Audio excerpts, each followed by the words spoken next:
എൻ്റെ പേര് മായ. ഞാൻ തൊടുപുഴയിൽ നിന്ന് വരുന്നു. എൻ്റെ കല്യാണം കഴിഞ്ഞിട്ട് 8 വർഷമായി. എനിക്ക് 2 അബോർഷൻസ് ഉണ്ടായി. അത് കഴിഞ്ഞ് ഒരു കുഞ്ഞ് ജനിച്ചു. അവനാണെങ്കിൽ ജനറ്റിക് ഡിസോർഡർ ഉണ്ടായിരുന്നു. അവൻ മരിച്ചുപോയി 90 ദിവസമായപ്പം. അത് കഴിഞ്ഞ് ഞങ്ങൾക്കൊരു ബേബി ഉണ്ടായി. ഇവനിപ്പം 5 വയസ്സാകാറായി. അത് കഴിഞ്ഞ് ഒന്നുകൂടെ ഞാൻ പ്രഗ്നൻ്റായി.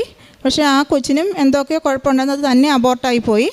അത് കഴിഞ്ഞ് ഞങ്ങൾ നോക്കിയിട്ട് ഞങ്ങൾക്കൊരു ടെൻഷനായിരുന്നു, ഇനിയൊരു ബേബി ഉണ്ടാവുമോ എന്നുള്ളത്.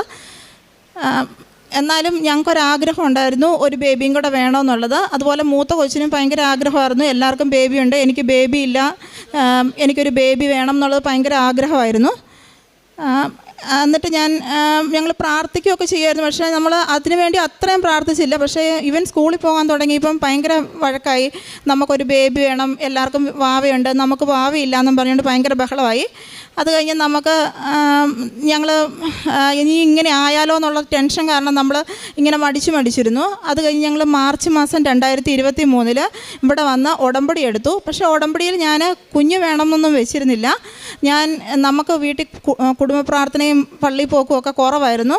അതായത് ആദ്യത്തെ ആ കുഞ്ഞ് ജനിച്ചിട്ട് മരിച്ചു പോയതുകൊണ്ട് നമുക്ക് പ്രാർത്ഥന ദൈവത്തോടുള്ളത് മാതാവിനുള്ളതൊക്കെ നമുക്ക് ഭക്തി കുറവായിരുന്നുകൊണ്ട് നമ്മൾ പ്രാർത്ഥന തീർത്തും കുറവായിരുന്നു. അപ്പം ഞങ്ങൾ എന്നാ ചെയ്തു, ആദ്യത്തെ ഉടമ്പടിയിൽ പള്ളി പോകാനും പ്രാർത്ഥിക്കാനും കുടുംബ പ്രാർത്ഥന നടക്കാനുമുള്ള കാര്യങ്ങളെക്കുറിച്ചാണ് എൻ്റെ 6 നിയോഗങ്ങൾ ഞാൻ വെച്ചിരുന്നത്. ആ 6 നിയോഗങ്ങളിലും ഞാൻ എൻ്റെ കുടുംബ പ്രാർത്ഥനയും പള്ളി പോക്കും കുമ്പസാരവും എല്ലാം ആ ആദ്യത്തെ ഉടമ്പടിയിൽ ഞാൻ ഒരു മാക്സിമം 60% നമ്മൾ എല്ലാം നിറവേറ്റി. അത് കഴിഞ്ഞ് ഞാൻ 2ാമത്തെ ഉടമ്പടി പുതുക്കാൻ വന്നപ്പോൾ എനിക്കൊരു കുഞ്ഞ് വേണമെന്നുള്ള കാര്യം എഴുതിയിരുന്നു. അത് കഴിഞ്ഞ് പക്ഷേ എന്നാലും എനിക്കൊരു വിശ്വാസമില്ലായിരുന്നു. ഈ ഉടമ്പടി പുതുക്കി കഴിയുമ്പോൾ ഞാൻ പ്രഗ്നൻ്റ് ആകുമെന്നുള്ളതിനെക്കുറിച്ച് ഒരു വിശ്വാസമില്ലായിരുന്നു. എന്നാലും നമ്മൾ അങ്ങനെ പോയി. പക്ഷേ ഈ ഉടമ്പടി തീരുന്നതിന് തൊട്ട് മുമ്പായിട്ട് ഞാൻ പ്രഗ്നൻ്റായി. അപ്പം എനിക്ക് ഭയങ്കര സന്തോഷമായി. പിന്നെ ഞാൻ വന്ന് ഉടമ്പടി പുതുക്കി ഈ കുഞ്ഞിന് വേണ്ടി പ്രാർത്ഥിച്ചു. പക്ഷേ 3-ാം മാസത്തെ എൻ്റെ സ്കാനിങ്ങിൽ കൊച്ചിന് മൈൽഡ് ഹൈഡ്രോനെഫ്രോസിസ് ഉണ്ട് എന്ന് ഡോക്ടേഴ്സ് പറഞ്ഞു. പക്ഷേ അപ്പോൾ അവർ പറഞ്ഞു നമുക്ക് അബോർട്ട് ചെയ്യാം, നമുക്ക് കണ്ടിന്യൂ ചെയ്ത് പോവണ്ട, ആദ്യത്തെ കൊച്ചിന് കുഴപ്പമുണ്ടായിരുന്നതല്ലേ എന്നൊക്കെ പറഞ്ഞു. അബോർട്ട് ചെയ്യാൻ കുറച്ച് നിർബന്ധിച്ചെങ്കിലും നമ്മൾ അബോർട്ട് ചെയ്യാൻ മുന്നോട്ട് പോയില്ല. അത് കഴിഞ്ഞത് ചിലപ്പം അത് 5-ാം മാസത്തിലാണ് സാധാരണ ഈ ഹൈഡ്രോനെഫ്രോസിസ് കാണുക. ഇത് 3-ാം മാസത്തിലെ കണ്ടല്ലോ എന്നൊക്കെ ഡോക്ടേഴ്സ് എല്ലാം പറഞ്ഞു. നമ്മളങ്ങനെ കണ്ടിന്യൂ ചെയ്ത് പോയി. 5-ാം മാസമായി. 5-ാം മാസം അപ്പം ചിലപ്പം കുറയാൻ ചാൻസ് ഉണ്ടെന്ന് പറഞ്ഞു. പക്ഷേ 5-ാം മാസം സ്കാനിങ്ങിൽ അത് മോഡറേറ്റ് ഹൈഡ്രോനെഫ്രോസിസായി കൂടുകയാണ് ചെയ്തത്. അപ്പം ഞങ്ങൾക്ക് വീണ്ടും വിഷമമായി. ഞങ്ങൾ കൃപാസനത്തിൽ വന്ന് വീണ്ടും ഉടമ്പടി എടുത്തു. ഞാൻ അച്ഛനെ വന്ന് കണ്ടു. അച്ഛനെ വന്ന് കണ്ടപ്പോൾ അച്ഛന് എന്നോട് പറഞ്ഞു തൈലം വയറ് തേക്കാനും അതുപോലെ തന്നെ ഒരു കാശുരൂപം അച്ഛൻ തന്നിട്ട് അത് പില്ലോയ്ക്കകത്ത് വെച്ച് വെക്കണമെന്നും പറഞ്ഞു. അത് കഴിഞ്ഞ് പക്ഷെ നമ്മളെന്നും കണ്ടിന്യൂ ചെയ്ത് പ്രാർത്ഥിക്കാൻ തുടങ്ങി. അപ്പോൾ അത് മോഡറേറ്റ് ആയപ്പം ഡോക്ടേഴ്സ് എല്ലാം പറഞ്ഞു ഇനി അടുത്തത് സിവിയറിലേക്ക് പോകുള്ളൂ, അത് കുറഞ്ഞു വരാനുള്ള ചാൻസ് ഇല്ല, അല്ലെങ്കിൽ ബേബി ജനിച്ച് കഴിയുമ്പോൾ ഒന്നെങ്കിൽ കിഡ്നി ട്രാൻസ്പ്ലാന്റേഷൻ അല്ലെങ്കിൽ ലൈഫ് ലോങ് ഡയാലിസിസ് വേണ്ടി വരുമെന്ന് പറഞ്ഞു. അപ്പം ഞങ്ങൾക്ക് അത്രയും ഒരു എങ്ങനെ അത് അഫോർഡ് ചെയ്യാൻ പറ്റും, നമുക്കതെങ്ങനെ കണ്ടിന്യൂ ചെയ്ത് പോകാൻ പറ്റും എന്നൊക്കെ ഉള്ളത് ഞങ്ങൾക്കൊരു ഭയങ്കര ടെൻഷനും കാര്യങ്ങളും ഒക്കെ ആയിരുന്നു. ആ പ്രഗ്നൻസി മുഴുവൻ ഭയങ്കര ടെൻഷനായിരുന്നു, എങ്ങനെ പോകാൻ പറ്റുമെന്ന് ഓർത്ത്. ഉടമ്പടി എടുത്തു. അത് കഴിഞ്ഞൊരു 10 ദിവസം കഴിയുമ്പം വീണ്ടും സ്കാനിങ് ഉണ്ടായിരുന്നു. ആ സ്കാനിങ് സിവിയർ ആകുമെന്ന് പറഞ്ഞത് വീണ്ടും അത് കുറഞ്ഞ് മോഡറേറ്റിൽ നിന്നും താഴേലേക്ക് വന്നു. പിന്നെയും ഓരോ 2 ആഴ്ച കൂടുമ്പോഴും സ്കാനിങ് ഉണ്ടായിരുന്നു. ആ സ്കാനിങ്ങിലെല്ലാം നമ്മുടെ ഈ കിഡ്നിയുടെ അസുഖം കുറഞ്ഞു വന്നു. അതുപോലെ മാർച്ച് മാസം 25-ാം തീയതി ഇവനുണ്ടായി കഴിഞ്ഞ് നമ്മൾ സ്കാൻ ചെയ്ത് നോക്കിയപ്പം കുഴപ്പമൊന്നുമില്ല. 25-ാം തീയതി വരെയായിരുന്നു എൻ്റെ ലാസ്റ്റ് ഉടമ്പടി നിന്നിരുന്നത്. 25-ാം തീയതി ഇവനുണ്ടായി. അതായത് നമുക്ക് വീണ്ടും ഒരു 1 മന്ത് ഉണ്ട് ഈ പ്രഗ്നൻസി പീരീഡ് കംപ്ലീറ്റ് ചെയ്യാൻ. പക്ഷേ നേരത്തെ ഇവനുണ്ടാക്കി, ഇവനൊരു കുഴപ്പമില്ലാതെ ഇരിക്കുകയും ചെയ്തു. അത് കഴിഞ്ഞ് ഇവനുണ്ടായി കഴിഞ്ഞ് സ്കാൻ ചെയ്ത് കഴിഞ്ഞപ്പം ഇവനൊരു കുഴപ്പമില്ല, ഇവൻ്റെ കിഡ്നി ഓക്കെ ആണെന്ന് ഡോക്ടേഴ്സ് പറഞ്ഞു. ഈശോയ്ക്കും മാതാവിനും നന്ദി. കീർത്തന പുസ്തകം 10-ാം അധ്യായം 14-ാം തിരുവചനം. അങ്ങ് കാണുന്നുണ്ട്, കഷ്ടപ്പാടുകളും ക്ലേശങ്ങളും അവിടുന്ന് തീർച്ചയായും കാണുന്നുണ്ട്. അങ്ങ് അവ ഏറ്റെടുക്കും. നിസ്സഹായൻ തന്നെ അങ്ങേക്ക് സമർപ്പിക്കുന്നു. അനാഥന് അവിടുന്ന് സഹായകനാണല്ലോ. പ്രിയമുള്ളവരെ, മായ മാത്യു എന്ന ഈ സഹോദരിയും കുടുംബവും ഒത്തിരി നന്ദി നിറഞ്ഞ ഹൃദയത്തോടുകൂടി പരിശുദ്ധമ്മയുടെ സന്നിധിയിൽ അവർക്ക് ഒരു കുഞ്ഞിനെ ലഭിച്ചതിൻ്റെ സാക്ഷ്യം പങ്കുവയ്ക്കുകയാണ്. ആ മകൾ ജീവിതത്തെ പങ്കുവയ്ക്കുമ്പോൾ നമ്മൾ കേൾക്കുന്നുണ്ട്, 3 ശൈശവ മരണങ്ങൾ ആ കുടുംബത്തിൽ വല്ലാതെ ബാധിച്ചതാണ്. കുഞ്ഞുങ്ങൾ ഉദരത്തിൽ ഉരുവാവുകയും രോഗാവസ്ഥകൾ മൂലം ഓരോരുത്തരും നഷ്ടപ്പെടുമ്പോൾ എത്ര കണ്ട വലിയ ക്ലേശത്തിലൂടെ, സങ്കടത്തിലൂടെ, ശാരീരിക അസ്വസ്ഥതകളിലൂടെ ഈ സഹോദരിയും കുടുംബവും കടന്നുപോയെന്ന് നമുക്ക് ചിന്തിക്കാവുന്നതേയുള്ളൂ. വീണ്ടും ഒരു കുഞ്ഞിനെക്കുറിച്ച് കുടുംബം ആഗ്രഹിക്കുകയും മൂത്തകുട്ടി അതിനെക്കുറിച്ച് നിരന്തരം വീടിനകത്ത് സംസാരിക്കുകയും ചെയ്തപ്പോൾ അവർ ഒരു കുഞ്ഞിന് വേണ്ടി പ്രാർത്ഥിക്കുന്ന നാളുകളിൽ അവർ കടന്നുപോയ പീഡാനുഭവത്തെ കൃത്യതയോടെ സാക്ഷ്യപ്പെടുത്തുന്നുണ്ട്. സാഹചര്യങ്ങൾ എതിരായിരുന്നു, അവർക്ക് കിട്ടിക്കൊണ്ടിരുന്ന ഉപദേശങ്ങളും നിർദ്ദേശങ്ങളും എതിരായിരുന്നു. എങ്കിലും ഉടമ്പടിയെടുത്ത് പ്രാർത്ഥിക്കുകയും അച്ഛൻ്റെ അരികിൽ വന്ന് വളരെ ശരണപ്പെട്ടുകൊണ്ട് ഉടമ്പടി വസ്തുക്കൾ ഉപയോഗിച്ച് പ്രാർത്ഥിക്കുവാനുള്ള നിർദ്ദേശത്തെ പൂർണ്ണമായി അനുസരിക്കുകയും അത് ആദ്യമുള്ള സ്കാനിങ്ങുകളിൽ ദോഷകരമായി മാത്രം കാര്യങ്ങൾ കണ്ടുകൊണ്ടിരിക്കുമ്പോഴും അമ്മ മാതാവ് കൂടെ എത്തും, തുണയാവും. അതുകൊണ്ട് ഞങ്ങൾ മാനുഷികമായ ഉപദേശങ്ങളെ സ്വീകരിക്കുന്നില്ല, ദൈവികമായ ഇടപെടലിന് വേണ്ടി കാത്തിരിക്കുന്നുവെന്ന പ്രത്യാശയോടെയുള്ള മക്കളുടെ ഉടമ്പടി പ്രാർത്ഥനാ ജീവിത സാക്ഷ്യമാണ് പങ്കുവയ്ക്കുന്നത്. ഈ കുടുംബം നമ്മോട് പങ്കുവയ്ക്കുന്ന സന്ദേശം പലപ്പോഴും മനുഷ്യൻ ബാഹ്യമായത് കണ്ടുകൊണ്ട് വിലയിരുത്തുന്നു. ദൈവം ആന്തരികമായ മനോഭാവങ്ങളെ കണ്ടുകൊണ്ട് അവസാന നിമിഷങ്ങളിൽ പോലും നമുക്ക് വേണ്ടി പ്രത്യേകമായി അടയാളങ്ങൾ, അത്ഭുതങ്ങൾ പ്രവർത്തിച്ചു തരും. വിശ്വാസത്തെ ഉരച്ചു നോക്കുമ്പോൾ ആ ഉരയ്ക്കപ്പെടുന്ന നിമിഷങ്ങളിൽ ദൈവത്തോട് പൂർണ്ണമായി ചേർന്ന് നിൽക്കുവാൻ നമുക്ക് ഉത്തരവാദിത്തമുണ്ട്. അതുകൊണ്ട് ഈ സാക്ഷ്യത്തോടൊപ്പം നമ്മുടെ വിശ്വാസത്തെ വർദ്ധിപ്പിക്കണമേ എന്ന് ദൈവസന്നിധിയിൽ പ്രാർത്ഥിക്കാം. പരീക്ഷിക്കപ്പെടുന്ന നിമിഷങ്ങളിൽ തളർന്നു പോകാതെ കൂടുതൽ ശരണപ്പെട്ടുകൊണ്ട് പ്രാർത്ഥിക്കുവാൻ നമ്മളെ അനുഗ്രഹിക്കണമേ എന്ന് നമുക്ക് പ്രാർത്ഥിക്കാം. ഈ കുടുംബത്തിന്, ഈ പൈതലിന് നൽകി, ആരോഗ്യമുള്ള കുഞ്ഞിന് നൽകി ദൈവം അനുഗ്രഹിച്ചതിന് നന്ദി പറഞ്ഞുകൊണ്ട് കരഘോഷത്തോടുകൂടി അമ്മ മാതാവിനും തിരുക്കുമാരനും ഈ സാക്ഷ്യം നമുക്ക് സമർപ്പിക്കാം. എൻ്റെ പേര് സോണിയ ജോൺ. ഞാൻ കോട്ടയം കടുത്തുരുത്തിയിൽ നിന്നാണ് വരുന്നത്. ഞാനിവിടെ വന്ന് ആദ്യമായിട്ട് ഉടമ്പടി എടുക്കുന്നത് 2023 ഏപ്രിൽ 20-നാണ്. എനിക്ക് എൻ്റെ അമ്മ മാതാവ് വഴി തന്ന ഒരു അനുഗ്രഹം സാക്ഷ്യപ്പെടുത്താനാണ് ഞാനിവിടെ നിൽക്കുന്നത്. ഞാനൊരു നേഴ്സായിട്ട് സൗദി അറേബ്യയിൽ വർക്ക് ചെയ്തിരുന്ന ആളാണ്. കഴിഞ്ഞ 2023 ഏപ്രിലാണ് എക്സിറ്റായിട്ട് നാട്ടിൽ വന്നത്. അപ്പം അവിടെ വെച്ച് എക്സിറ്റ് പ്ലാൻ ചെയ്യുമ്പോഴേ എനിക്ക് മനസ്സിലൊരു ആഗ്രഹം ഉണ്ടായിരുന്നു, പുറത്ത് വേറൊരു രാജ്യത്ത് ഏതെങ്കിലും ഒരു ലാംഗ്വേജ് പഠിച്ച് പുറത്തൊരു രാജ്യത്ത് പോയി സെറ്റിൽ ആവണമെന്ന്. എനിക്ക് ഹസ്ബൻഡും ഒരു കുഞ്ഞുമാണ് ഉള്ളത്. അപ്പം എക്സിറ്റ് പ്ലാൻ ഒരു 1.5 വർഷം മുന്നേ നമ്മളവിടെ പ്ലാൻ ചെയ്യും പോകാനൊക്കെ ആയിട്ട്. അപ്പം എൻ്റെ ഫ്രണ്ട്സൊക്കെ അവിടെ ജർമ്മൻ ലാംഗ്വേജ് പഠിക്കുന്നുണ്ടായിരുന്നു പ്രൈവറ്റ് ഏജൻസിയിൽ ഓൺലൈൻ വഴി.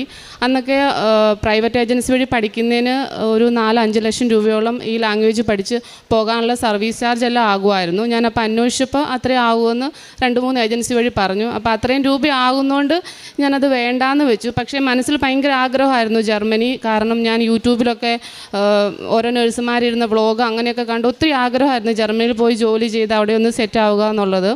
അപ്പോൾ അത്രയും രൂപ ആയതുകൊണ്ട് ഞാനത് വേണ്ടാന്ന് വെച്ച് ഞാൻ പിന്നെ ഒരു ഇൻസ്റ്റിറ്റ്യൂട്ടിൽ OET ഓൺലൈൻ വഴി പഠിക്കാൻ ചേർന്നു. അങ്ങനെ പഠിച്ചുകൊണ്ടിരുന്നപ്പോഴാണ് ഇപ്പം നമ്മുടെ നോർക്ക ട്രിപ്പിൾ വിൻ പ്രോഗ്രാം എന്ന് പറഞ്ഞിട്ട് നഴ്സുമാർക്ക് ഫ്രീ ആയിട്ട് റിക്രൂട്ട്മെൻറ്റ് എല്ലാം നമുക്ക് ഫ്രീ ആണ്. അങ്ങനെ ഒരു ആഡ് ഞാൻ ഫേസ്ബുക്കിൽ കണ്ടത്, അവരുടെ ഫസ്റ്റ് ബാച്ചിലോട്ടുള്ളത്.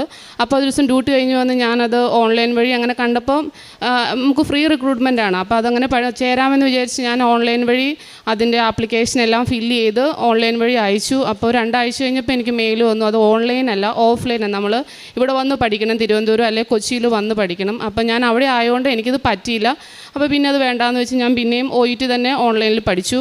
അപ്പം എല്ലാ 6 to 7 months അവർ വിളിക്കുന്നുണ്ടായിരുന്നു കോഴ്സിന് വേണ്ടി.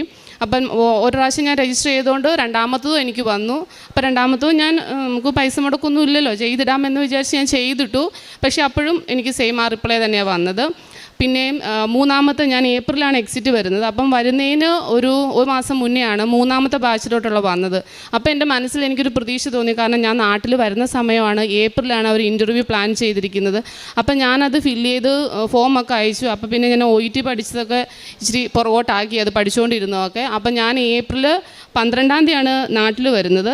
അപ്പോൾ ഞാൻ വന്ന വഴി ഞാൻ ഹസ്ബൻഡിനോട് പറഞ്ഞു. എന്നിട്ട് എനിക്ക് അത് ഞാൻ ഫോം ഫില്ല് ചെയ്ത് അയച്ചു കഴിഞ്ഞപ്പോൾ ഒരു ഇൻ്റർവ്യൂവിന് തിരുവനന്തപുരത്താണ് ഇൻ്റർവ്യൂ. ഏപ്രിൽ 27-ാം തീയതി ഇൻ്റർവ്യൂവിന് അവിടെ വരണമെന്ന് പറഞ്ഞു. അപ്പം ഞാൻ 12-ാം തീയതി നാട്ടിൽ വന്നു കഴിഞ്ഞപ്പോൾ ഹസ്ബൻഡിനോട് ആദ്യം പറഞ്ഞത് എനിക്ക് കൃപാസനത്തിൽ പോയി ആദ്യം ഉടമ്പടി എടുക്കണം ഇൻ്റർവ്യൂവിന് പോകുന്നതിന് മുന്നേ എന്ന് പറഞ്ഞു. അങ്ങനെ 20-ാം തീയതി ഇവിടെ വന്ന് ഉടമ്പടി എടുത്തു. ഉടമ്പടിയിൽ ആദ്യം വെച്ചൊരു നിയോഗം എനിക്ക് ഇൻ്റർവ്യൂവിന് പാസ്സാകാനും ഈ ലാംഗ്വേജ് പഠിച്ച് എൻ്റെ ഫാമിലിയായിട്ട് എനിക്കിന്ന് ജർമ്മനിയിൽ പോകണം എന്നൊരു നിയോഗമാണ് ആദ്യമായിട്ട് ഞാൻ വെച്ചത്. അത് 27-ാം തീയതി ഞാൻ ഇൻ്റർവ്യൂവിന് പോയപ്പോൾ കാശിരൂപമുണ്ട്. ഞാൻ കാശിരൂപം കയ്യിൽ വെച്ചാണ് ഞാൻ പോയത്. അവർ ഓരോ ചോദ്യം ചോദിക്കുമ്പോൾ ഞാൻ ആ കാശിരൂപം കയ്യിൽ ഈ മോതിരത്തിൽ ഒരു നൂലാക്കി കാശിരൂപം കയ്യിൽ വെക്കുകയോ ചെയ്തത്. കയ്യിൽ നിന്ന് ചാടിപ്പോയെങ്കിലോ എന്നുള്ളൊരു പേടി കാരണം. അപ്പോൾ ഓരോന്ന് ചോദിക്കുമ്പോഴും ഞാൻ ആ കാശിരൂപത്തിൽ തൊട്ടാണ് ഞാൻ ആൻസർ പറഞ്ഞത്. ഒരു 3 ആഴ്ച കഴിഞ്ഞപ്പോൾ റിസൾട്ട് വന്ന് എനിക്ക് ഇൻ്റർവ്യൂവിൽ ഞാൻ പാസ്സായി. അപ്പം തന്നെ ഞാൻ മാതാവിനോട് പറഞ്ഞു, ഞാൻ ഒരിക്കലും പ്രതീക്ഷിച്ചതല്ല ഇങ്ങനെ ഒരുപാട് ആഗ്രഹം ഉണ്ടായിരുന്നു ജർമ്മനി. പക്ഷേ ഇങ്ങനെ ഫ്രീ ആയിട്ട് ഒന്ന് പഠിക്കാൻ പറ്റുമെന്ന് ഒരിക്കലും ഞാൻ കരുതിയില്ല. അങ്ങനെ ഞാൻ ജൂലൈയിൽ പഠിക്കാൻ ചേർന്നു. എല്ലാവർക്കും അറിയാം A1 A2 വരെ എളുപ്പമാണ്. ഞങ്ങൾക്ക് നഴ്സുമാരായതുകൊണ്ട് B1 വരെ മതി. B1 B2 ഇച്ചിരി പാടാണ്. അപ്പോൾ B1 എക്സാമിന് മുന്നേ ഞാൻ ഇവിടെ വന്ന് അച്ഛനെ കണ്ടിരുന്നു. ഞങ്ങൾ കൂട്ടുകാരൊക്കെ ആയിട്ട് അച്ഛനെ കണ്ട് പ്രാർത്ഥിച്ചിട്ടാണ് പോയത്. എനിക്ക് എപ്പോഴും ഒരു മറവിയുള്ള കൂട്ടത്തിലാണ് പഠിക്കുന്ന കാര്യത്തിലൊക്കെ. പഠിച്ചാലും മറന്നു പോകും. അപ്പോൾ അച്ഛൻ പ്രാർത്ഥിച്ചപ്പോൾ അച്ഛനോട് ഞാനതൊക്കെ പറഞ്ഞു. അപ്പോൾ അച്ഛനൊരു കാശുരൂപം തന്ന് പറഞ്ഞു, ഇത് പഠിക്കുന്ന പുസ്തകത്തിൽ വെച്ചിട്ട് പഠിക്കാൻ പറഞ്ഞു. അങ്ങനെ ഞാനത് വെച്ചിട്ടാണ് പുസ്തകത്തിൽ പഠിച്ചത്. അത് വെച്ച് അച്ഛൻ്റെ ഇവിടുന്ന് അച്ഛൻ നമുക്ക് തലയിൽ കൈവച്ച് പുറത്തിറങ്ങിയപ്പോൾ മനസ്സിന് ഭയങ്കര ഒരു ധൈര്യവും ഭയങ്കര ആത്മവിശ്വാസമായിരുന്നു. അത്രയും നേരം ഉണ്ടായിരുന്ന പേടിയൊക്കെ മനസ്സിൽ നിന്ന് പോയായിരുന്നു എനിക്ക്. അങ്ങനെ ആ കാശുരൂപം മനസ്സിൽ വെച്ച് പ്രാർത്ഥിച്ച് ഞാൻ ആദ്യത്തെ എക്സാം എഴുതി. എനിക്ക് 3 മോഡ്യൂളാണ് കിട്ടിയത്. ലിസണിങ് പോയായിരുന്നു. അപ്പം എനിക്ക് വിഷമം തോന്നിയെങ്കിലും ഞാൻ മാതാവിനോട് ഞാൻ അങ്ങനെ പരിഭവമായിട്ട് പറയില്ല. കാരണം ഒരിക്കലും പ്രതീക്ഷിക്കാതെ ആഗ്രഹം ഉണ്ടായിരുന്ന ഒരു രാജ്യം അതെനിക്ക് ഇങ്ങനെ ഒരു ഫ്രീ ആയിട്ട് ഇവിടം വരെ എനിക്ക് എത്തിച്ചു തന്നില്ല. അപ്പം അടുത്തത് എനിക്ക് മാതാവ് സാധിച്ചു തരുമെന്ന് ഉറച്ച വിശ്വാസത്തിൽ തന്നെ ഞാൻ പോയി.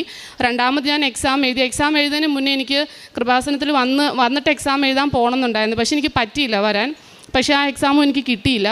പിന്നെ മൂന്നാമത് ഞാൻ സ്ലോട്ട് എടുത്തു. 2 എടുത്തെടുത്തു. ഡൽഹിയിലും കൊച്ചിയിലും എടുത്തു.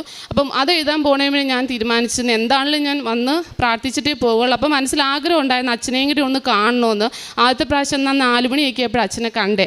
അപ്പോൾ അത്രയും വൈകിയാൽ അപ്പോൾ അങ്ങനെ അത്രയും വൈകുവാണെങ്കിൽ കാണുന്നില്ല. അല്ലെങ്കിൽ ആഗ്രഹം ഭയങ്കരമായിട്ടുണ്ടായിരുന്നു അച്ഛനെ കാണണമെന്ന്. ഞാൻ അന്ന് ഉടമ്പടി പുതുക്കി താഴെ ഇറങ്ങി കഴിഞ്ഞപ്പോൾ അച്ഛൻ അവിടെ ടോക്കൺ കൊടുക്കുമായിരുന്നു. അപ്പോൾ എനിക്കും അങ്ങനെ അച്ഛനെ കാണാനുള്ള ഒരു അവസരം കിട്ടി. ടോക്കൺ എനിക്ക് കിട്ടി. ഞാനിവിടെ നിന്ന് അച്ഛനെ പ്രാർത്ഥിച്ച് അച്ഛൻ്റെ അനുഗ്രഹം തേടിയിട്ടാണ് ഞാൻ പോയത്. എക്സാം എഴുതാൻ പോയത്. 3-ാമത്തെ അറ്റംപ്റ്റിൽ ഞാൻ ഡൽഹിയിലും കൊച്ചിയിലും എഴുതി 2 എഴുതിയത് ഞാൻ പാസ്സാവാൻ കഴിഞ്ഞു. അപ്പോൾ ഒരുപാട് പിന്നെ ഞാൻ പുറകോട്ടിരുന്ന് ഞാൻ ആലോചിക്കുമായിരുന്നു. ഒരുപാട് നാളത്തെ ആഗ്രഹമായിരുന്നു ജർമ്മനി. അത് അന്നൊരു രാത്രിയിൽ ഞാൻ ആദ്യത്തെ ഫസ്റ്റ് ബാച്ചിലോട്ട് ഒരു 1:30-2 മണി വരെയായി ഞാനത് ഫില്ലൊക്കെ ചെയ്ത് കിടന്നപ്പോൾ. അപ്പോൾ അത് കിട്ടാതെയൊക്കെ വന്നപ്പോൾ വിഷമമായി. പക്ഷേ ഇന്ന് എനിക്ക് ഒരുപാട് സന്തോഷമുണ്ട്. ഞാൻ ആഗ്രഹിച്ച ഒരു രാജ്യത്ത് എനിക്ക് കിട്ടില്ല, അല്ലെ പറ്റില്ല, പഠിക്കാൻ പോകാൻ പറ്റില്ല എന്നൊക്കെ വിചാരിച്ചിരുന്നതാണ്. എനിക്ക് എൻ്റെ അമ്മ മാതാവ് വഴി അത് സാധിച്ചു തന്നു. ഇന്ന് എൻ്റെ പാസ്പോർട്ടിൽ എനിക്ക് ജർമ്മനിയുടെ വിസ അടിച്ച് എനിക്ക് കിട്ടി. ഇനി ഞാൻ ടിക്കറ്റിന് വേണ്ടിയാണ് ഞാൻ വെയിറ്റ് ചെയ്യുന്നത്. പിന്നെ കാരുണ്യ പ്രവർത്തികൾ ഞാൻ പത്രമെല്ലാം കൊണ്ടുവന്ന് കഴിയുമ്പം എൻ്റെ ബന്ധുക്കൾക്കും അയൽവാസികൾക്കും എൻ്റെ ഫ്രണ്ട്സിനൊക്കെ ഞാൻ പത്രം കൊടുക്കുമായിരുന്നു. പിന്നെ രോഗികളായിട്ടുള്ളവർക്കൊക്കെ എന്നെക്കൊണ്ട് പറ്റുന്ന രീതിയിലുള്ള സാമ്പത്തിക സഹായം ഞാൻ ചെയ്യുമായിരുന്നു. പിന്നെ ഏതെങ്കിലും ഫ്രണ്ട്സൊക്കെ എന്നോട് വന്ന് ഒരു വിഷമം പറയുമ്പോൾ എനിക്ക് തന്ന അനുഗ്രഹം ഞാൻ അവരോട് ഞാൻ പറയും കൃപാസനത്തിൽ പോയി പ്രാർത്ഥിക്കുക, മാതാവ് ഒരിക്കലും കൈവിടില്ല. നമ്മൾ കരഞ്ഞ് പ്രാർത്ഥിച്ചാൽ ഒരിക്കലും മാതാവ് കൈവിടില്ല എന്ന് പറയുമായിരുന്നു. എനിക്കിന്ന് ഇവിടെ എനിക്ക് ഇത്രത്തോളം അനുഗ്രഹം തരുന്നതിന് അമ്മ മാതാവിന് 1000 നന്ദി. സങ്കീർത്തനം 6-ാം അധ്യായം 9-ാം തിരുവചനം. കർത്താവ് എൻ്റെ യാചന ശ്രവിക്കുന്നു, അവിടുന്ന് എൻ്റെ പ്രാർത്ഥന കൈക്കൊള്ളുന്നു. സോണിയ എന്ന ഈ മകൾ വിദേശത്ത് അല്പം കൂടി മെച്ചപ്പെട്ട ഒരു ജോലിയും പഠനവും നടത്തുന്നതിന് വേണ്ടി ആഗ്രഹിച്ച് നടത്തിയ പരിശ്രമങ്ങളും വളരെ അവിചാരിതമായി ജർമ്മനിയിൽ പോകുവാൻ വേണ്ടി സർക്കാർ സംവിധാനത്തിലൂടെയുള്ള പരിശീലനത്തെക്കുറിച്ച് അറിയുകയും അതിലൂടെ പരീക്ഷ പാസ്സാവുകയും വിദേശത്ത് പോകുവാനുള്ള സാഹചര്യങ്ങൾ തെളിഞ്ഞു കിട്ടുകയും ചെയ്തതിന് നന്ദി പറഞ്ഞുകൊണ്ട് അമ്മ മാതാവിൻ്റെ അരികിൽ സാക്ഷ്യപ്പെടുത്തുകയാണ്. ഒത്തിരി നാളായുള്ള പരിശ്രമം, അതിനിടയിലുണ്ടാകുന്ന തടസ്സങ്ങളും പരാജയങ്ങളും, എങ്കിൽ അവിചാരിതമായി തുറന്നു കിട്ടുന്ന ഒരു സാധ്യത, അതിൽ തന്നെയും പ്രതിസന്ധികൾ വരുമ്പോഴൊക്കെയും അമ്മ മാതാവിൽ ശരണപ്പെട്ട് പ്രാർത്ഥിക്കുന്നു. വലിയ സാമ്പത്തിക ഭാരം ഒന്നുമില്ലാതെ അതെല്ലാം ഏതാണ്ട് സർക്കാരിൻ്റെ ചെലവിൽ സൗജന്യമാക്കിക്കൊണ്ട് സുരക്ഷിതമായ ഇടത്തേക്ക് എത്തിച്ചേരുവാനുള്ള വഴി അമ്മ മാതാവ് തുറന്നു കൊടുക്കുന്നു. ഒത്തിരി മക്കൾ ഓരോ ദിവസവും ഈ ആലയത്തിൽ അവരുടെ തുടർ പഠനത്തിന് വേണ്ടി വിദേശവാസത്തിന് വേണ്ടിയുള്ള നിയോഗം സമർപ്പിച്ച് ഉടമ്പടി എടുക്കുന്നുണ്ട്. ഓരോ മക്കളും ഉടമ്പടി എടുക്കുമ്പോൾ ജീവിതത്തിൽ ആഗ്രഹിച്ച് പ്രാർത്ഥിക്കേണ്ട ഒരു മേഖല, എൻ്റെ ജീവിതവും എനിക്ക് നൽകുന്ന നല്ല സാഹചര്യങ്ങളും അത് ദൈവനാമത്തെ മഹത്വപ്പെടുത്തുന്നതിന് വേണ്ടി വിനിയോഗിക്കും എന്നുള്ളതാണ്. താൽക്കാലികമായി പരീക്ഷ വിജയിക്കുന്നതിനോ വേഗത്തിൽ വിദേശത്ത് എത്തുന്നതിനു വേണ്ടിയുള്ള പരിശ്രമമല്ല, മറിച്ച് ദൈവസ്നേഹം അറിഞ്ഞുകൊണ്ട് ദൈവനാമം മഹത്വപ്പെടുത്തിക്കൊണ്ട് എൻ്റെ ശരീരത്തെയും ആത്മാവിനെയും ശുദ്ധതയോടെ സൂക്ഷിച്ചുകൊണ്ട് ഞാൻ ക്രിസ്തുവിൻ്റെ സാക്ഷിയായി ലോകത്തിൽ ജീവിക്കുമെന്ന് വാക്ക് കൊടുക്കുമ്പോഴാണ് നമുക്ക് ലഭിക്കുന്ന ഒരു അനുഗ്രഹം അത് നിലനിൽക്കുക. അല്ലെങ്കിൽ ലഭിച്ച അനുഗ്രഹം തന്നെ നമുക്ക് ദുരിതമായി തീരും, ക്ലേശമായി തീരും. അതുകൊണ്ട് ലഭിച്ച അനുഗ്രഹം നിലനിൽക്കുക നാം ദൈവത്തിന് കൊടുക്കുന്ന വാക്കിനെ ആശ്രയിച്ചിരിക്കുന്നതാണ്. ഒത്തിരി മക്കൾ വിദേശത്ത് നിന്ന് വന്ന് ഞങ്ങൾ ദൂരെയാണെങ്കിലും അമ്മ മാതാവ് ഞങ്ങളോടൊപ്പം സഞ്ചരിച്ചുവെന്ന് ഞങ്ങളുടെ ജീവിതത്തെ ക്രമീകരിക്കുന്നു എന്ന് സാക്ഷ്യപ്പെടുത്തുമ്പോൾ അതിൻ്റെ അർത്ഥം വിശുദ്ധിയിലും വിവേകത്തിലും ദൈവസ്നേഹത്തിലും നിലനിൽക്കുവാൻ യുവതിയുവാക്കളായ മക്കൾ പരിശ്രമിക്കുന്നു എന്നതിനെക്കുറിച്ചാണ്. ഈ മകൾക്ക് ലഭിച്ച ഈ അനുഗ്രഹത്തെയും ദൈവനാമത്തെ മഹത്വപ്പെടുത്തി നമുക്ക് അമ്മ മാതാവിനും തിരുക്കുമാരനും കരഘോഷത്തോടുകൂടി സാക്ഷ്യമായി സമർപ്പിക്കും. എൻ്റെ പേര് മഞ്ജു കേമണി. ഞാൻ കോട്ടയം ജില്ലയിലെ ഏറ്റുമാനൂരിൽ നിന്നാണ് വരുന്നത്. എനിക്ക് നേരിട്ട് അനുഭവപ്പെട്ടൊരു മാതാവിൻ്റെ അനുഗ്രഹം ഇവിടെ സാക്ഷ്യപ്പെടുത്താനായിട്ടാണ് വന്നിരിക്കുന്നത്. ഞാൻ 2023 സെപ്റ്റംബർ 23 IELTS എക്സാം എഴുതിയതായിരുന്നു. അതിനുശേഷം 9 മാസത്തോളം ആയിട്ടും എനിക്ക് ഒരു ഇൻ്റർവ്യൂ അറ്റൻഡ് ചെയ്യാൻ സാധിച്ചിട്ടില്ലായിരുന്നു. ഇൻ്റർവ്യൂവിന് വേണ്ടി വെയിറ്റ് ചെയ്തു. ഞാൻ കാരിത്താസ് ഹോസ്പിറ്റലിൽ ഫാർമസിസ്റ്റായിട്ട് 7 വർഷത്തോളം വർക്ക് ചെയ്തുകൊണ്ടിരിക്കുകയായിരുന്നു. ഒരു ഇൻ്റർവ്യൂവിന് പോലും ഡേറ്റ് കിട്ടുന്നില്ലായിരുന്നു. പിന്നെ വരുന്ന ഇൻ്റർവ്യൂ എല്ലാം പ്രോപ്പറായിട്ട് എനിക്ക് അറ്റൻഡ് ചെയ്യാനും പറ്റുന്നുണ്ടായില്ല. അപ്പോൾ ജോലി ചെയ്തുകൊണ്ട് നിൽക്കുന്നത് കൊണ്ടാണെന്ന് വിചാരിച്ചു. ഏപ്രിൽ മാസം ആയപ്പോഴത്തേക്കും ജോലി വിട്ട് നിന്നു. അതിനുശേഷം ജോലിയും ഇല്ലാണ്ട് നിന്ന് കഴിഞ്ഞിട്ടും മാനസികമായിട്ടും സാമ്പത്തികമായിട്ടും നല്ല രീതിയിൽ ബുദ്ധിമുട്ട് അനുഭവപ്പെട്ടുകൊണ്ടിരിക്കുകയായിരുന്നു. ആ സമയത്ത് ഞാൻ 2024 ജൂൺ മാസം 1 ഇവിടെ വന്ന് ഉടമ്പടി എടുത്തു. ഉടമ്പടി എടുത്തതിൻ്റെ ഫലമായി എനിക്ക് അന്ന് ഉടമ്പടിയിൽ ഞാൻ പ്രാർത്ഥിച്ചു, എനിക്ക് ഈ മാസം 15 മുമ്പായിട്ട് എങ്ങനെയെങ്കിലും ഒരു നീക്കുപോക്ക് ഉണ്ടാക്കി തരണം എന്നാണ് ഞാൻ മാതാവിനോട് ആവശ്യപ്പെട്ടത്. അതിന് പ്രകാരം എനിക്ക് ജൂൺ 13 ആയപ്പോഴത്തേക്കും ഇൻ്റർവ്യൂവിന് വിളിക്കുകയും ഇൻ്റർവ്യൂ പാസ്സാവുകയും 14 എനിക്ക് ഓഫർ ലെറ്റർ വന്നു. അതിന് 2 ദിവസം കഴിഞ്ഞപ്പോൾ COS വരികയും ചെയ്തു. ബാക്കി എല്ലാ പ്രോസസ്സുകളും നടത്തി ഈ വരുന്ന 23 ഈ വരുന്ന തിങ്കളാഴ്ച ഞാൻ ഇവിടുന്ന് UK പോവുകയാണ്. എനിക്ക് ഏറ്റവും ഇതായിട്ട് തോന്നിയതെന്ന് വെച്ചാൽ ഞാൻ ഒരുപാട് നാൾ ഇതിനു വേണ്ടി പ്രാർത്ഥിക്കുകയെല്ലാം ചെയ്തു. പക്ഷേ എന്നാൽ പോലും എൻ്റെ പ്രാർത്ഥന ശരിയായ രീതിയിലല്ലായിരുന്നു എന്ന് എനിക്ക് മനസ്സിലായത് ഇവിടെ വന്നതിന് ശേഷമാണ്. കാരണം പ്രാർത്ഥിക്കുന്നുണ്ടായിരുന്നു എന്ന് ചോദിച്ചു കഴിഞ്ഞാൽ ആ ഒരു ആവശ്യ സമയത്ത് നമ്മൾ പ്രാർത്ഥിക്കും, എനിക്ക് നടത്തി തരണമേ എന്നൊരു ഇൻ്റർവ്യൂ വരുന്ന സമയം പറയും എനിക്കിത് പാസ്സാക്കി തരണേ എന്ന്. പക്ഷേ നിത്യമുള്ളൊരു പ്രാർത്ഥന എനിക്കുണ്ടായില്ലായിരുന്നാണ് എനിക്കിവിടെ നിന്ന് മനസ്സിലായത്. ഇവിടെ വന്ന് ഉടമ്പടി എടുത്തതിന് ശേഷം രാവിലെയും വൈകിട്ടുമുള്ള പ്രാർത്ഥന മുടങ്ങാതെ വന്നതിൻ്റെ ഫലമായിട്ടാണ് എനിക്ക് ഇൻ്റർവ്യൂ അറ്റൻഡ് ചെയ്യാൻ സാധിക്കുകയും അതിൽ വിജയിക്കാൻ സാധിക്കുകയും ചെയ്തത്, നല്ലൊരു ജോലി ലഭിക്കുകയും ചെയ്തത്. അതിനായി പരിശുദ്ധ അമ്മയ്ക്കും തിരുക്കുമാരനും ഒരുപാട് കോടാനുകോടി നന്ദി പറയുന്നു. 15-ാം അധ്യായം 2-ാം തിരുവചനം. കർത്താവ് എൻ്റെ ശക്തിയും സംരക്ഷകനുമാകുന്നു, അവിടുന്ന് എനിക്ക് രക്ഷയായി ഭവിച്ചിരിക്കുന്നു. അവിടുന്നാണ് എൻ്റെ ദൈവം, ഞാൻ അവിടുത്തെ സ്തുതിക്കും. അവിടുന്നാണ് എൻ്റെ പിതാവിൻ്റെ ദൈവം, ഞാൻ അവിടുത്തെ കീർത്തിക്കും. മഞ്ജു എന്ന് പറയുന്ന ഈ മകൾ വിദേശത്ത് പോകുവാനുള്ള പരീക്ഷകൾ എഴുതുകയും ഇൻ്റർവ്യൂവിൽ പങ്കെടുക്കുകയും ചെയ്തതാണ് സാക്ഷ്യപ്പെടുത്തുക. ഒത്തിരി നാളായി പരിശ്രമിച്ച്, ഒത്തിരി മാസങ്ങളായി പരിശ്രമിച്ച് നല്ലൊരു ഇൻ്റർവ്യൂ കിട്ടാതെ വിഷമിച്ചിരിക്കുമ്പോഴാണ് അമ്മ മാതാവിൻ്റെ തിരുനടയിലെത്തി ഉടമ്പടി എടുക്കുകയും പ്രാർത്ഥിച്ചു തുടങ്ങുകയും ചെയ്യുക. മകൾ പറയുന്നുണ്ട്, 8-9 മാസമായി പരിശ്രമിച്ച് ലഭിക്കാതിരുന്ന ഇൻ്റർവ്യൂ 15 ദിവസത്തിനുള്ളിൽ ലഭിക്കുകയും ഉടമ്പടി എടുത്ത് 15 ദിവസത്തിനുള്ളിൽ അത് ശരിയായി വിദേശത്ത് പോകുവാനുള്ള സാഹചര്യങ്ങളെ ഒരുക്കി കൊടുക്കുകയും ചെയ്തുവെന്ന്. അതോടൊപ്പം എങ്ങനെയാണ് ജീവിക്കേണ്ടത്, ദൈവത്തിന് പ്രഥമസ്ഥാനം കൊടുത്തുകൊണ്ട് പ്രാർത്ഥിക്കുവാനുള്ള ഒരു ശൈലി മകൾക്ക് മനസ്സിലായതിനെയും സാക്ഷ്യപ്പെടുത്തുന്നുണ്ട്. പ്രിയമുള്ളവരെ, നമ്മൾ ദൈവസന്നിധിയിലേക്ക് അപേക്ഷകളെ സമർപ്പിക്കുമ്പോൾ ആർക്കാണ് മുൻഗണന കൊടുക്കുന്നത് എന്നത് ഗൗരവമുള്ള വിഷയമാണ്. ജോസഫ് അച്ഛൻ തൻ്റെ ഉടമ്പടി ധ്യാനത്തിൽ നിരന്തരം പറയും, ഇത് ദൈവവും നമ്മളുമായുള്ള ഒരു ബൈലാറ്ററൽ എഗ്രിമെൻ്റ് ആണെന്ന്. ദൈവത്തിന് മുൻപന്തിയിലെ സ്ഥാനം കൊടുത്തുകൊണ്ട് ദൈവഹിതം നിറവേറണമേ എന്ന് ആഗ്രഹിച്ച് പ്രാർത്ഥിച്ചുകൊണ്ട് നമ്മൾ ദൈവസന്നിധിയിൽ സ്വയം സമർപ്പിക്കുമ്പോഴാണ് ഒരു ഉടമ്പടി വേഗത്തിൽ ആക്ടിവേറ്റ് ആവുക. എന്ന് വെച്ചാൽ നമ്മുടെ സ്വാർത്ഥത നിറഞ്ഞ ആഗ്രഹങ്ങളെ, നമ്മുടെ അഹന്ത നിറഞ്ഞ തീരുമാനങ്ങളെ, നമ്മുടെ പാപക്കറയുള്ള ആസക്തിയുള്ള മേഖലകളെ ഒഴിവാക്കിക്കൊണ്ട് ദൈവത്തിൻ്റെ സാക്ഷിയായി ദൈവഹിതമനുസരിച്ച് ജീവിതത്തെ ക്രമപ്പെടുത്തുമെന്ന് നാം തീരുമാനിക്കുമ്പോൾ നമ്മുടെ ഏതൊരാഗ്രഹത്തെയും ഈശോ വിശുദ്ധീകരിക്കുകയും അമ്മ മാതാവ് തിരുക്കുമാരനിൽ നിന്ന് നമുക്ക് നേടിത്തരികയും ചെയ്യും.